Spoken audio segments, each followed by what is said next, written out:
हमने पाकिस्तान से भी रिपोर्टिंग की है, मैंने इंडिया से भी रिपोर्टिंग की है डिजिटल स्टेट से। आई मीन टू से कि मैंने दुनिया देखी है। पैसा वैसा तनख्वाह वनखा तो है नहीं। अगर आप यहाँ लोकल अखबारों की बात करेंगे, न ये तनख्वाह देते हैं, इनको खुद के लाले पड़े हैं। जर्नलिस्ट का ये है कि अगर भाई स्टेट से कोई एक्सेस हो, इनके ना there is no harm in that. If you become the part of that, आपके पास गन निकलेगा, आपके पास ग्रेनेड निकलेगा, उस वक्त क्या मैं गवर्नमेंट को बोलूं? जर्नलिस्ट का मतलब ये नहीं है कि वो अथॉरिटेटिव बने, या वो एक रूलर है, या वो कोई राज करे, या वो एरोगेंस उसका है। वो नहीं होना चाहिए। मैंने उस वक्त की रिजीम को लिखा था, सच उसके खिलाफ नहीं लिखा था। मैंने लिखा था भाई पथराव हो रहा है टूरिस्ट पे, तो it's a news for me. उन्होंने हमें सजेस्ट किया कि हम जी आपके जितने भी जर्नलिस्ट हो, 200-300 जो फील्ड में काम करते हैं, उनके लिए हेल्थ केयर करेंगे हम। मैं अल्लाह को जानकर, हाजिर जानकर करता हूं कि मैं विदाउट एनी बायस, जो भी मुझे लगता है कि ये जर्नलिस्ट है, बिल्कुल बोनाफाइड जर्नलिस्ट है और ये काम करता है फील्ड में, I will recommend his name. आवाज़ देखने वाले सभी दोस्तों को मेरा प्यार भरा सलाम पूछे। मैं दानिश अली हूँ। आज हमारे साथ एक खास मेहमान है, एक राइटर है, सीनियर जर्नलिस्ट है और वादी कश्मीर में हिंदुस्तान के एक बहुत बड़े पेपर में एज ए ब्यूरो हेड काम कर रहे हैं। जी हाँ, मेरी मुराद सलीम पंडित साहब से। आपका शुक्रिया अदा करना चाहेंगे, आपके बिजी शेड्यूल के बावजूद आपने अपना कीमती वक्त दिया। चंद दिन पहले सलीम पंडित ने एक स्टेटमेंट दिया जिसमें इन्होंने कहा वादी कश्मीर के जितने भी सहाफ़ी हैं इनके बहबूद के लिए हम काम करेंगे। तफसील हम इनसे जानने की कोशिश करेंगे। कल भी आपने एक स्टेटमेंट दिया जिसमें आपने बताया कि प्रेस क्लब के अलावा जो प्रेस क्लब के मेंबर हैं, जितने भी वादी कश्मीर में जर्नलिस्ट हैं, इनके बहबूद के लिए हम मुस्तकबिल में काम करेंगे। थोड़ा पहले आप तफसील बता दीजिए। देखिए, सबसे बड़ी बात है कि यहाँ के जो जर्नलिस्ट हैं हमारे कश्मीर के, मैं चाहता हूँ कि यहाँ के जर्नलिस्टों का एक मयार बढ़ना चाहिए। ये नेशनल लेवल के तर्ज के हमारे जर्नलिस्ट जो यहाँ के हैं, वो नेशनल लेवल के टाइप के होने चाहिए। जब मैंने पहली बार प्रेस क्लब बनाया 2018 में, तो उस वक्त मैं ये कहना यहाँ चाहूँगा कि उन दिनों थे वोरा साहब, NN वोरा साहब थे यहाँ गवर्नर। वो उनकी एक ख्वाहिश थी, वो बहुत ही, आपको पता है वो कैबिनेट सेक्रेटरी भी रहे हैं, तो बड़े इंटेलेक्चुअल टाइप के आदमी थे। तो उन्होंने मुझे बुलाया, तो मैं गया वहाँ। वोरा साहब की सजेशन ये थी, मुझे अब भी याद है उसका वो कलाम जो उन्होंने मुझे एक नसीहत की, आप नसीहत कहिए या एक सजेशन कहिए। तो उन्होंने मुझे कहा कि देखो, वो बिल्कुल जैसे वो सलीम साहब बहुत ही तमीज़ वाले आदमी थे, क्योंकि वो एक ब्रोकरेट रहे हैं बहुत ज़बरदस्त। तो उन्होंने मुझे कहा कि आप यहाँ के जो जर्नलिस्ट हैं, इनको थोड़ा सा इनका हराइजन बढ़ाने के लिए आप ऐसा कुछ करिए, जो बाहर के जर्नलिस्ट हैं हमारे, उनके साथ इनका राबता रखवाइए, ताकि हम एक्सचेंज करें आइडियाज़। और वहाँ के जो अच्छे अच्छे जर्नलिस्ट हैं, जैसे उन दिनों दिलीप पडगांवकर साहब होते थे, जो मेरा मेंटोर भी रहा है टाइम्स ऑफ इंडिया में, सो वैसे टाइप के, हाँ, वीर संघवी जैसे हैं, बड़े बड़े जो एडिटर्स हैं वहाँ के। एक ज़माने में एक हिंदुस्तान टाइम्स की फर्स्ट लेडी दैट ये जो है बामजे, हाँ, वो भी उसके अंडर भी मैंने काम किया है। सिद्धार्थ वरदराजन के अंडर मैंने काम किया। मैंने बड़े बड़े जो जितने भी हिंदुस्तान के बड़े बड़े जर्नलिस्ट हैं उनके अंडर काम किया है, और they have been very helpful to me. तो मुझे वोरा साहब ने उस वक्त ये सजेस्ट किया था कि उनको बुला के यहाँ एक उनके साथ एक सेमिनार करिए, या वो लेक्चर देंगे हमारे यहाँ जर्नलिस्टों को, ताकि इनका हराइजन बढ़े और इनका विजन बढ़े कि एक्चुअली है क्या। देखिए, यहाँ 2-3 चीज़ें हैं जो मिसनॉमर भी है यहाँ। जर्नलिस्ट का मतलब ये नहीं है कि वो अथॉरिटेटिव बने, या वो एक रूलर है, या वो कोई राज करे, या वो एरोगेंस उसका है। वो नहीं होना चाहिए। जर्नलिस्ट का काम है कि कुछ चीज़ हाईलाइट करना जो समाज में खराबियों के सिवा गवर्नमेंट को भी नजर रखनी है। He has to work as a journalist, has to work as a voice talk, but he has to keep himself under the limits.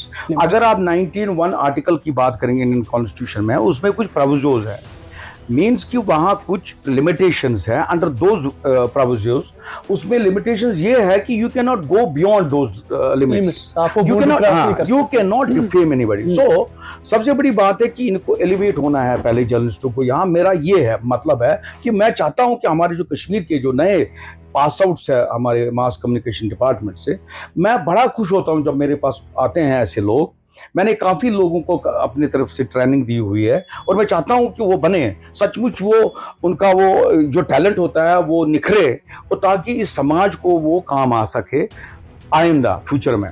तो दूसरी बात, हमारा जो यहाँ है अभी ये इवॉल्व नहीं हुआ है यहाँ का जर्नलिज्म, इन द सेंस कि अपने मकसद या अपनी ये जो मटीरियलिस्टिक वर्ल्ड के लिए he has not to look at that. मैं नहीं ये कहता हूँ कि materialism नहीं है, materialism is a part of your life, but you don't have to resort to the unfair means to achieve that. सबसे बड़ी बात है you have to be fair to your profession first. मैं ये चाहता हूँ कि वो बड़ा फेयर रहे अपने प्रोफेशन के साथ। फिर रही दूसरी बात आपकी कि क्या करना चाहते हैं हम, मैं क्या सोचता हूँ इन जर्नलिस्टों के लिए, irrespective whether they are part of this press club of Kashmir or not. वो मेंबर हो या ना हो, मुझे कोई गिला नहीं है उससे।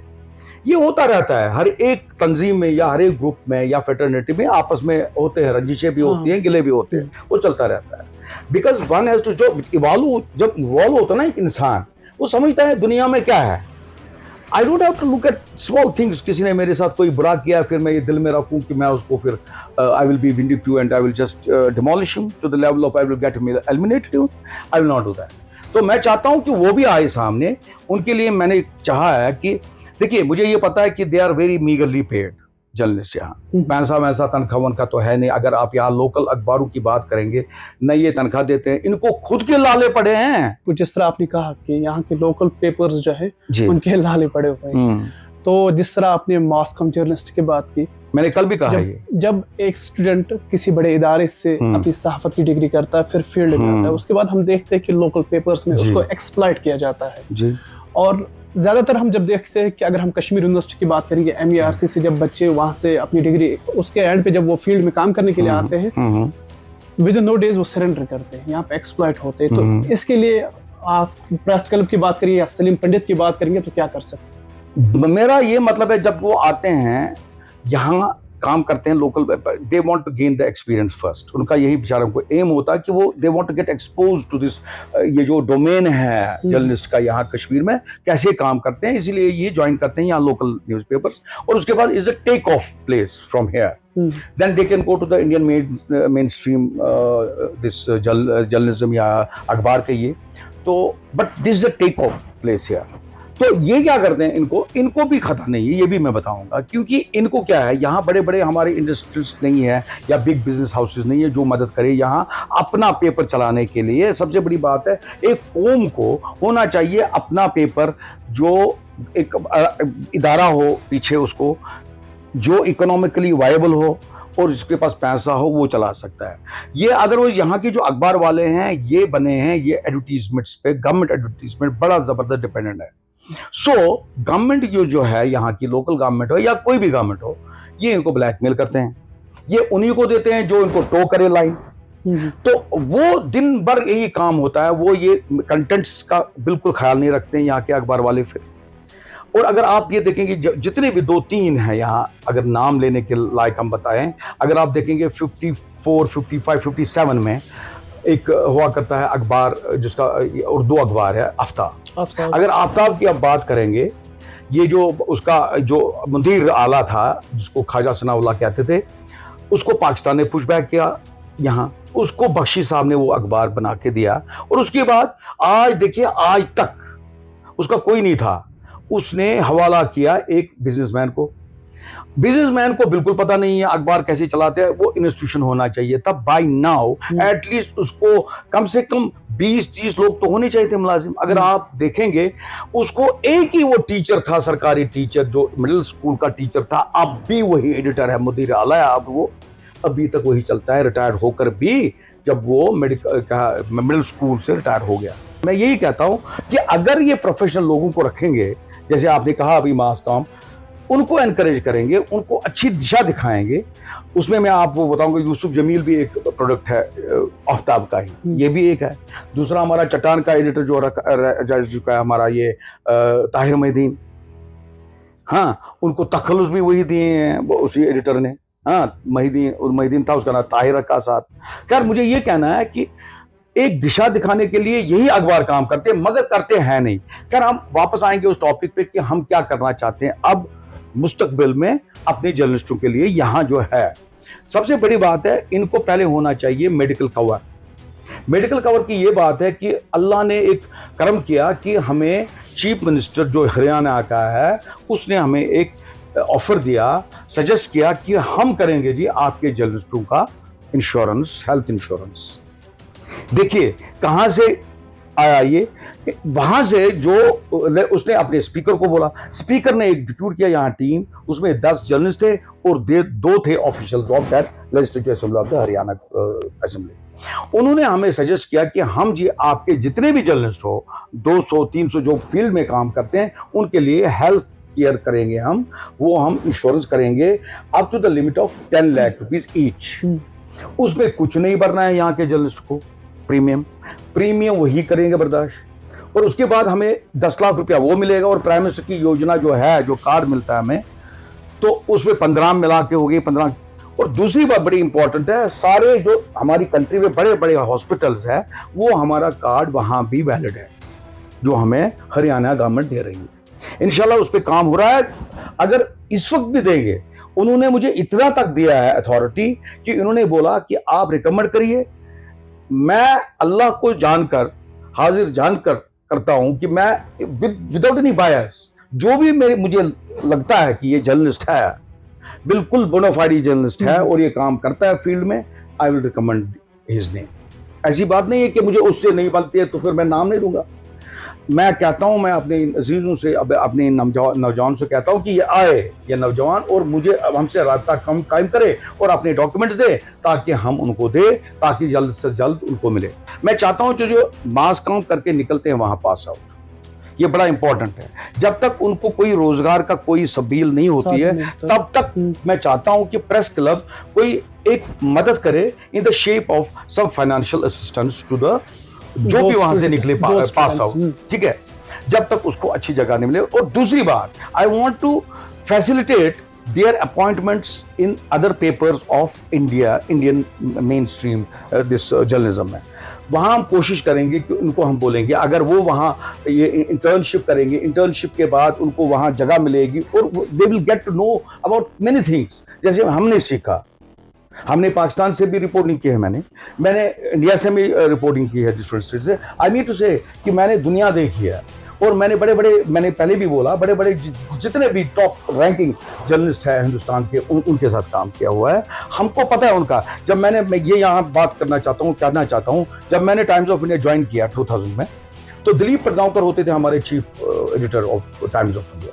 You know what he advised me, उन्होंने मुझे कहा कि Salim, whenever you will take up the pen and write against somebody, you should think 101 times उसके खिलाफ या उसके कुछ भी एडवर्स तरीके में लिखना कि उसको कितना नुकसान पहुंच सकता है। बिकॉज मुझे लगता है ये इतना शार्प होता है, ये पेन, ये तलवार से भी शार्प है। ये कहावत ही नहीं है, ये सचमुच है। आप किसी की रेपुटेशन खराब करो कि उसकी जिंदगी खत्म होती है। सो इसलिए बेटर है, इसीलिए मुझे उन्होंने समझाया है कि ऐसे मत, ऐसे करो, ऐसा करना, कि ये समझाया है मुझे एक अनफॉर्चुनेट पार्ट है यहाँ। I don't know why they are playing in the hands of the administration. ये मुझे अजीब लगता है।